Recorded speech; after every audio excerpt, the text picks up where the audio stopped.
Previously, we covered socialism. In this video, I'm going to take it one step further and attempt to explain what exactly communism is in the most basic way I can think of, without getting into all the political theory and the deep history that goes along with it, because trust me, it's a lot.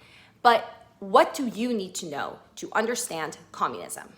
First, like socialism, it is an economic system. Only it's one that aims to create a classless society and abolish all private property, okay?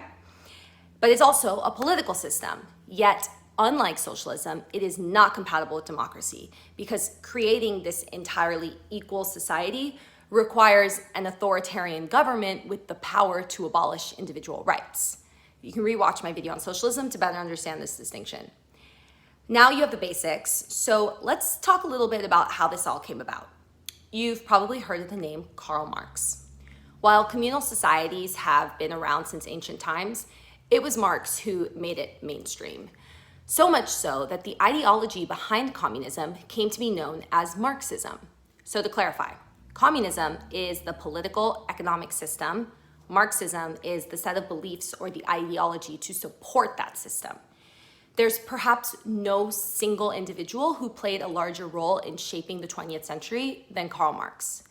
Marx was a writer and an intellectual who came of age during the Industrial Revolution.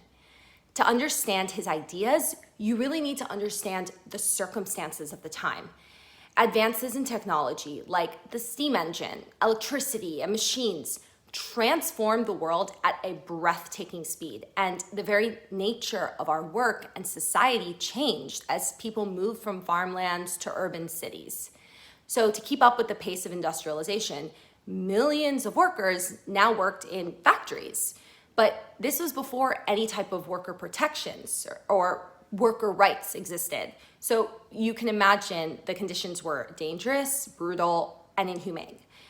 Marx argued that capitalism was to blame because it created a system where a few at the top, the bourgeoisie, vocab word, exploited the masses below, the proletariat, next vocab word. He envisioned a society where these classes of people didn't exist, and instead everyone was equal. And there were basically 3 steps to getting there. Number 1, revolution. The bourgeoisie have got to go. This would be bloody. Number 2, socialism. The proletariat takes over the government and manages the economy. But you might ask, doesn't that just create a new group of elites? The argument went that socialism was a necessary stage on the road to communism, which is step number 3.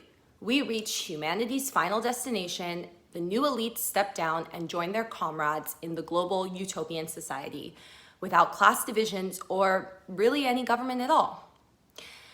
Unfortunately, this is not how it played out, not even close. Marx inspired revolutions all around the world, from Russia to China to many countries in Latin America. But each country interpreted and implemented the ideas to suit their own society and culture. So Marxism has broken into various schools of thought. The path to communism in China, for example, was very different than the path to communism in Russia or, say, Cuba.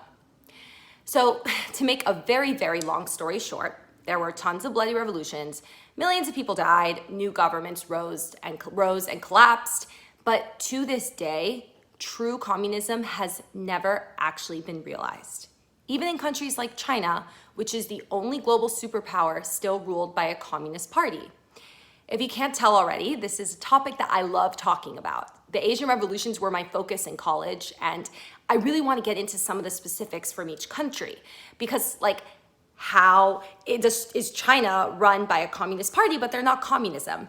Anyway, I'm going to get into all of that. I'll do another video on China. I really want to do a video on Vietnam because this is my jam, and I'm excited to share it all with you. But in the meantime, I want to know what questions you have, and I want to know what your thoughts are. Do you have families that experienced any of these revolutions? Share your questions and comments with me, leave them below, and I'm excited to make more videos like this. I hope you enjoy.